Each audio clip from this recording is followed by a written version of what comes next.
What's good, Eagles fans? This is your boy, Tone DeShields II, and you guys are locked in on your dose to chalk it up, where no matter if we win or if we lose, we just got to charge it to the game. I want to introduce a new segment to you guys. The segment is called Prove It or Lose It. And on this segment, we're going to be discussing who has the most to prove and who has the most to lose. And this is going to be done on a weekly basis, every Wednesday. Because y'all already know, each and every week there's a winner, there's a loser. There's always someone who has the most to gain, and there's always someone who has the most to lose in any given situation. So let's just hop right into it. So, who has the most to prove this week? I'm going to jump out the window and say Jonathan Gannon. Now let's be totally frank about this. This Eagles defense has been regressing week by week, and Gannon's competency and his scheme are being called into question, but for good reason though. You think about the past 2 weeks, Gannon's defense has given up 83 points and over 800 yards in total offense between the Cowboys and between the Kansas City Chiefs. Now, those two teams, they're not slouches. They have very stout, very dynamic offenses, but that still is no excuse for you to give up over 80 points within 2 weeks and over 800 yards in total offense in a 2-week span. That's just unacceptable. The run defense has been absolutely horrible, and they've lacked discipline, especially with loading up the gaps and the linebackers as well. But in all reality, the road only gets tougher from here. And I'm honestly unsure if Jonathan Gannon can turn it around. On top of that, the Eagles got to face the Carolina Panthers this week, And let's be real. The Carolina Panthers have real weapons.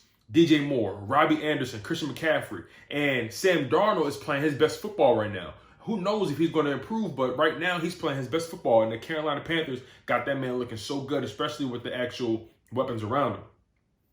If Gannon can hold this Panthers offense to under 30 points, the Philadelphia Eagles just may have a shot to win this game. So, in my mind, Gannon must find a way to reestablish the identity of his defense. Otherwise, he will find himself out of a job come season end. Now, who has the most to lose? I'm going to go out on a limb and say Nick Sirianni. Let's be frank. So far, Nick Sirianni has not looked so innovative, especially as he was advertised when he first took the Eagles' head coaching job. As a matter of fact, his offense has been sort of in this Dr. Jekyll and Mr. Hyde mode. 1 week, the offense looks efficient and effective. The next week, the offense can't seem to sustain drives or score points. And most notably, the roster has lacked discipline in key situations. But you can't help but to think of it as a reflection on him. Let's think about it for a second. We know Nick Sirianni to be an emotional and a passionate guy. He tends to wear his heart on his sleeve, right? You can't help but to think that his erratic behavior, his erratic disposition, you can't help but to think that it's starting to rub off on the team, which could be attributed to the lack of discipline in high-stakes situations.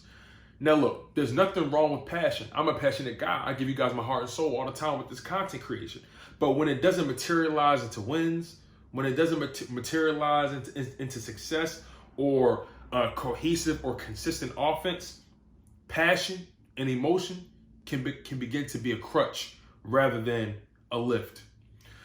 So just like Jonathan Gannon, Nick Sirianni has a tough task ahead of him facing the Carolina Panthers this week. The Carolina Panthers defense has been very stout, and we're playing on home turf, so it's already not really a good situation for us when you think about everything in totality.